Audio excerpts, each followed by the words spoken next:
Halo, selamat berjumpa kembali dengan saya, Nathanael. Pada kesempatan kali ini saya mau menyampaikan review tentang buku luar biasa ya. Buku ini tentang judulnya Rahasia Menulis Kreatif. Yang menulis adalah Raditya Dika. Nah, kita tahu sendiri bahwa Raditya Dika ya, itu adalah seorang penulis terkenal. Dia mulai menulis pertama kali itu lewat blog dengan judulnya yang pasti kita sudah kenal, Cinta Brontosaurus, itu yang pertama, dan sudah difilmkan. Dan ini kebetulan buku ini saya punya tentang bagaimana rahasia menulis kreatif. Mari kita review apa rahasia ya? Rahasia dalam menulis kreatif. Di buku Rahasia Menulis Kreatif yang ditulis oleh Raditya Dika, kita scroll ke bawah, ada kontennya ya. Kita baca dulu kontennya.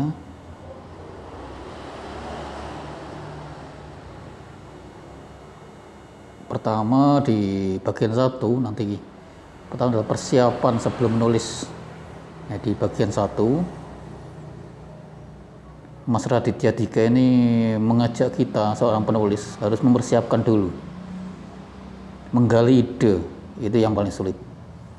Ide apa yang akan kita tulis nanti, terus mengubah ide menjadi suatu premis. Selanjutnya menciptakan karakter. Dari karakter ini ada di bagian pertama, karakter tokoh ya ini maksudnya. Terus ada struktur 3 babak. 1 babak kalau kita ketahui tentang sebuah novel cerita.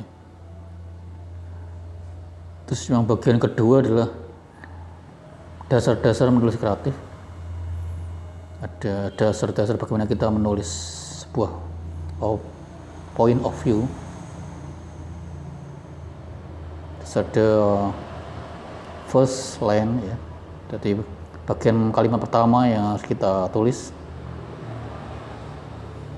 Terus showing and telling, ini maksudnya kita menulis seperti sebuah cerita. Jadi kalau kita sama-sama seperti kita cerita dengan orang ya. Jadi santai, alurnya santai mengalir ya, tidak kaku. Terus menggunakan metafora, itu saya metafora yang baik. Metafora itu kiasan.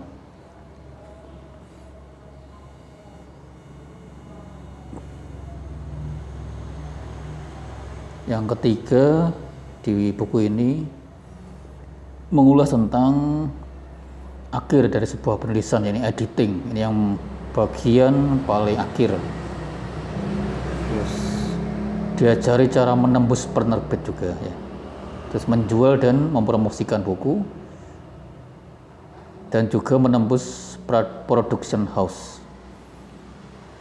Production house itu untuk film ya, untuk perfilman. Jadi bagaimana cara-caranya di dalam buku ini dikupas tuntas. Saya menyarankan kalian yang berkecimpung dalam hal tulisan itu untuk menekuni ini, membaca buku ini ya, membaca buku tulisan dari Raditya Dika ini. Judulnya adalah Rahasia Menulis Kreatif. Luar biasa nih. Saya paling suka bagian yang ini, bagian yang saya kupas sedikit ya. Ada bagian yang paling saya suka. Nah, ini persiapan ya, namanya persiapan sebelum menulis. Kalau kita mau menulis itu harus memiliki persiapan yang baik.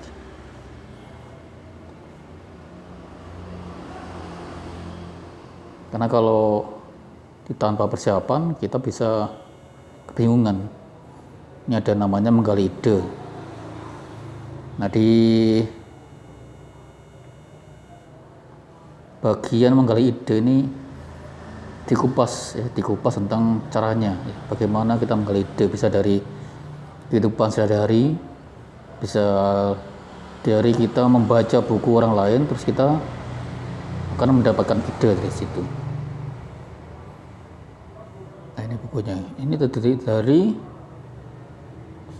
100 ya, 182 halaman nih, 182 halaman.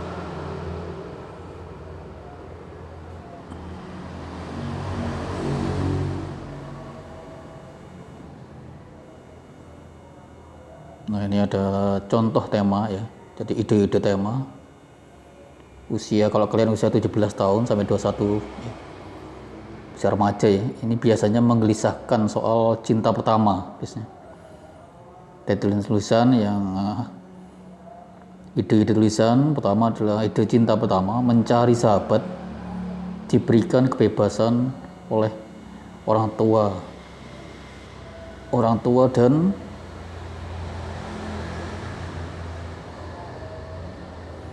untuk 21 sampai 25 tahun dewasa ini biasanya menggelisahkan soal nostalgia masa lalu, membandingkan pekerjaan kita dengan orang lain, terus kadang merasa ragu-ragu apakah pilihan jurusan yang karirnya itu benar.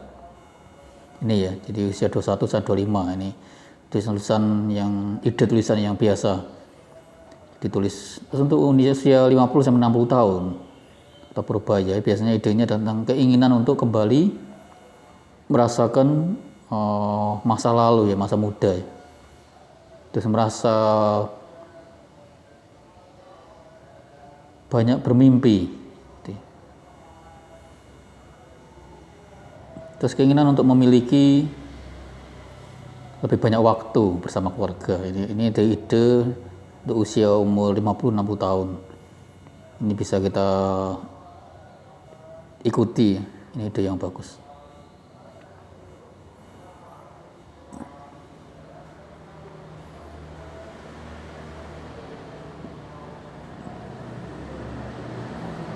Nah, untuk selanjutnya kita lihat tentang mengubah ide menjadi sebuah premis. Apa itu premis? Di buku ini dijelaskan bahwa premis adalah intisari. Jadi intisari cerita dalam satu kalimat saja. Hanya satu kalimat saja, ada premis ya, intisari dari sebuah cerita. Ini ada rumusnya ya. Premis sama dengan karakter utama plus tujuan plus halangan.